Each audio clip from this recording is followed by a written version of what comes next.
En effet, Dieu se délecte de la gloire, et la gloire donnée à Dieu vient des œuvres vocationnelles accomplies ou pratiquées. Après avoir reçu cette gloire, Dieu s'en délecte et renvoie à l'élu les nutriments spirituels pour sa maturation spirituelle. Ces nutriments sont la lumière et l'énergie éthérique. Cette énergie et cette lumière permettra à l'élu de gravir les échelles sur son chemin de vie, qui est en effet comme une échelle qui part de la terre et se perd à l'infini. Au fur et à mesure qu'il gravit les échelons, il s'élève spirituellement et tour à tour, il bâtit le palais spirituel, spiritualise la chair, et mature son esprit. C'est le processus de métamorphose d'un enfant de Dieu en fils de Dieu, car c'est en tant que fils de Dieu que l'élu accède à la félicité de Dieu.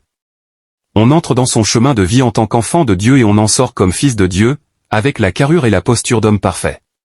Le Decretum Absolutum a tout prévu pour que les élus accèdent à la félicité de Dieu et disposant sur le chemin de vie par ordre de lumière et de feu croissant, les œuvres vocationnelles dans la matrice spirituelle christique. Malheureusement, l'aiguillon de la mort cherchera par tous les moyens à empêcher la production de la gloire de Dieu, à travers des œuvres vocationnelles, car la gloire de Dieu expose et détruit la gloire du monde et en plus la gloire de Dieu permet la maturation spirituelle des enfants de Dieu.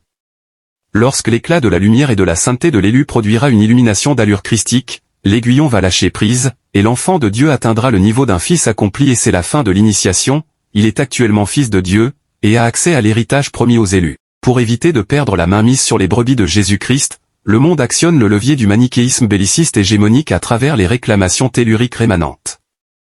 Tout semble s'orienter vers ce monde ramené à un village planétaire unique et commun dans lequel la religion, la spiritualité, la gouvernance du monde vont fusionner et donner un royaume planétaire régenté par l'antéchrist qui va exiger être adoré comme Dieu. Malheureusement ce Christ ne sera pas un agneau qui bêle, mais un agneau qui est carnivore et qui se délecte de l'âme des brebis. C'était votre serviteur Eman David II pour l'Uvra Christian Church.